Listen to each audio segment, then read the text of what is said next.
Hello, and welcome to TekBoost TV. I'm Jaime, and today I'm going to show you how to install a hard drive and a solid-state drive into the HP Z640 Workstation. Before beginning, we recommend checking with the manufacturer and ensuring the latest firmware is installed. For this installation, you will not need any tools.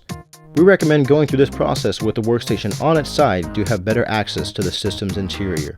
Please check out the quick spec link in the description below to learn more about hard drive and solid-state drive compatibility for the HP Z640. Ensure your computer is powered off and the power cord is unplugged. Next, press and hold the power button until the white light is completely shut off to ensure there is no residual power remaining on the motherboard.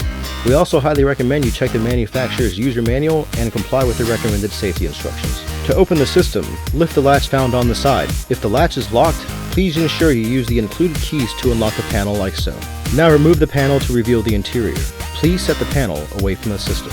The data and power connections are already connected via the hard drive bay, so you do not need to worry about connecting any cables or removing panels. To begin, remove the tray from the computer system by depressing the latch and pulling the tray toward yourself. Place the hard drive inside of the tray like so, and ensure each of the 4 pins finds their way to the retaining holes on the 4 corners of the hard drive tray.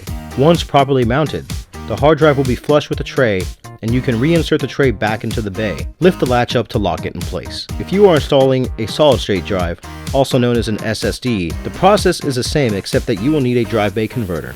To install the drive into the drive bay converter, you will need to mount the smaller SSD into the retention pins on the converter as shown. Once the SSD is installed, the rest of the process is the same as a regular hard drive install, with the entire converter and SSD assembly taking place of the regular hard drive. Now that the drive is installed, reattach the panel. Please check out our how-to videos covering processor, memory, hard drive, and video card installation for this and other systems. If you have found this helpful, please hit the like and subscribe buttons below. We welcome suggestions on how to make these more useful, so please don't be shy with requesting additional content.